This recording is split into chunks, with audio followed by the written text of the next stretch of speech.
인간의 뇌는 예측하는 기계입니다.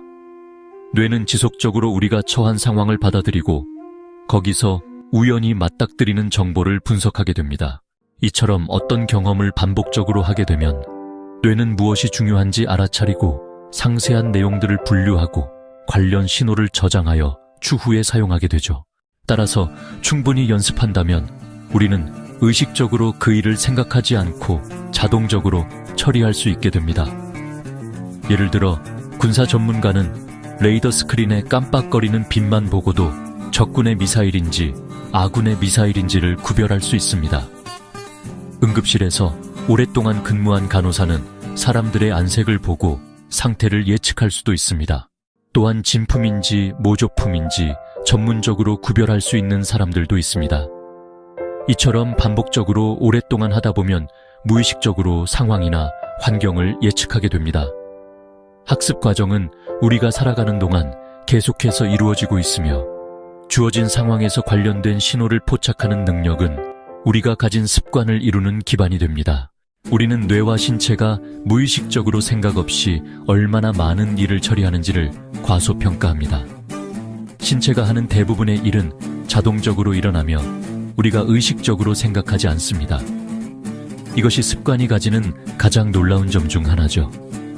습관을 만든다는 건 어떤 신호를 의식적으로 인지해야 하는 게 아니라 무의식적으로 처리할 수 있게 되는 것입니다.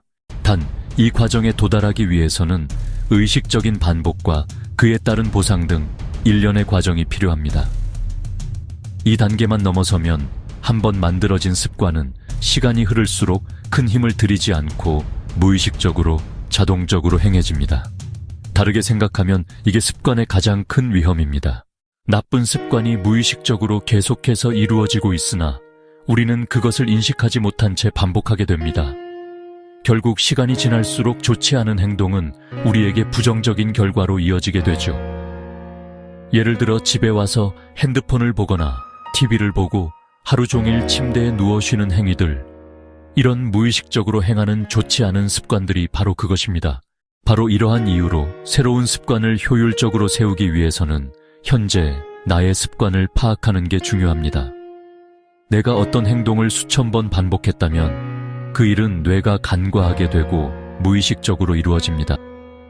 이 행동이 좋은 것인지 인식하기도 전에 자동적으로 이루어지기 때문에 나쁜 습관은 쉽게 버리지 못하고 계속 좋지 않은 방향으로 진행되기 쉽습니다.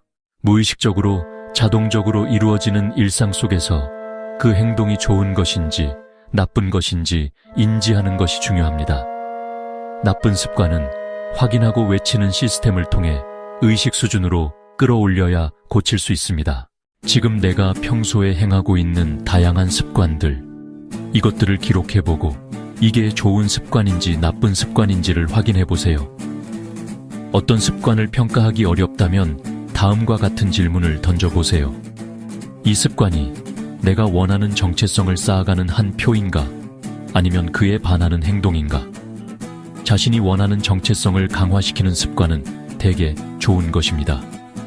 예를 들어 다이어트를 한다면 운동을 하는 건 정체성을 강화시키는 행동이고 야식을 먹는 건 그에 반하는 행동이겠죠. 이렇게 하나씩 자신의 습관을 분석하는 게 정말 중요합니다. 행동 변화는 늘 인식에서 시작됩니다. 좋지 않은 습관은 스스로 확인하고 외치는 시스템을 만들어 스스로 인식하게 한다면 모든 것이 달라질 수 있습니다. 내일 나는 어떤 일을 할 거야. 그렇게 말하는 것만으로도 그 일을 할 가능성은 커집니다. 행동의 필요를 스스로 인식하면 우리의 삶은 조금 더 나은 방향으로 나아갈 수 있습니다. 결국 인간은 생각하는 만큼 바뀝니다. 이번 주에도 매일 아침 러닝을 이어갔습니다. 솔직히 피곤할 때도 있었지만 그럴 때마다 나는 달리는 사람이다라는 생각을 떠올렸습니다. 이 문장이 신호가 되고 몸이 자동으로 반응했습니다. 이젠 운동이 해야 하는 일이 아니라 그냥 내가 하는 일이 되어가고 있습니다. 머리로 생각하지 않아도 몸이 움직이는 순간, 그게 진짜 습관이 된 증거 아닐까요? 이번 주엔 영어를 조금 빼먹었어요. 하지만 예전 같으면 실패했다라고 생각했겠죠. 이젠 시스템이 잠깐 흔들렸구나라고 생각했습니다. 생각이 바뀌니 반응이 달라졌어요. 중요한 건 완벽한 루틴이 아니라 다시 돌아올 수 있는 나 자신입니다. 이번 주엔 짧게라도 매일 영어로 생각해 보려 합니다. 나는 영어로 사고하는 사람이다. 이 생각이 다시 나를 움직이게 할 겁니다. 이번 주에는 나는 소망한다. 내게 금지된 것을 읽었습니다. 처음엔 단순히 페미니즘 관련 책이라고만 생각했지만 읽을수록 사회 속 여성들이 겪어온 차별의 현실을 깊이 이해할 수 있었습니다. 이건 분명히 사라져야 할 문제라고 느꼈어요. 하지만 동시에 권리라는 단어가 요즘엔 종종 한쪽으로만 기울어진다는 생각도 들었습니다. 자신의 목소리만 내세우고 타인의 이야기는 듣지 않으려는 모습들. 특히 MZ세대에서는 이런 현상이 더 자주 보이기도 하죠. 이 책을 통해 느낀 건 결국 변화는 경청에서 시작된다는 점이었습니다. 누군가의 말에 귀 기울이고 서로의 입장을 이해하려는 노력. 그게 진짜 사고의 전환이고 인간이 성장하는 과정이라고 생각합니다. 결국 생각이 바뀌면 세상이 바뀝니다. 이 책은 그런 생각의 힘을 다시 느끼게 해준 한 주의 복리였습니다. 이번 주엔 월급날이 아니라 큰 변화는 없었지만 문득 이런 생각이 들었습니다.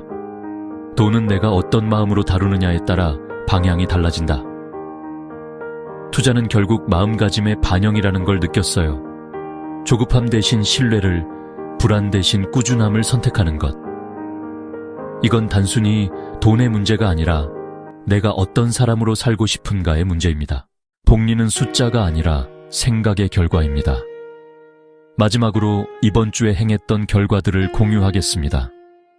하루하루 쌓아온 작은 기록들이 이제는 하나의 흐름이 되어가고 있습니다. 눈에 띄는 성과는 없을지도 모르지만 그 속에는 분명히 변화가 자라고 있습니다. 조금씩 더 나은 방향으로 조금씩 어제의 나를 넘어가고 있습니다. 중요한 건 완벽함이 아니라 계속 이어가는 마음이라고 믿습니다. 이 반복과 꾸준함이 쌓여 결국 나를 만들어갈 거라 생각합니다. 오늘도 그렇게 복리를 쌓아갑니다. 인간은 생각하는 만큼 바뀝니다. 우리가 바꿔야 할 건 행동이 아니라 그 행동을 바라보는 생각일지도 모릅니다. 오늘 하루 내 생각을 조금만 다르게 가져본다면 내일의 행동은 분명 달라질 겁니다. 오늘의 습관이 내일의 복리가 됩니다. 다음 주에도 알찬 내용으로 찾아뵙겠습니다. 감사합니다.